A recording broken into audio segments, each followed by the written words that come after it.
Hi, I'm Craig with ApplianceVideo.com. Today, we'll be taking a look at the PCB main on this Samsung top-load washing machine.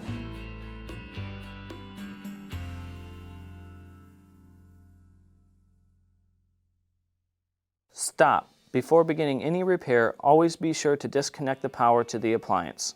It is also recommended to test the outlet for the proper voltage. Remember to also turn off the water.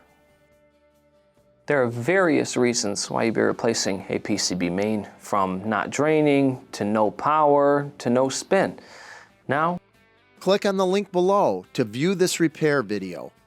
ApplianceVideo.com guides you step by step, giving you the confidence to avoid recalls and callbacks, also saving time on repairs. Whether you're up against an uncommon repair or the latest appliance on the market, our videos have been created with you in mind. Our growing library of videos have been produced using our factory-certified technicians who have extensive infield experience over the past 30 years. ApplianceVideo.com provides high-quality repair videos that anyone can follow, regardless of their skill level. We are here to help. Click on the link below to view this repair video and let us help you do it right the first time.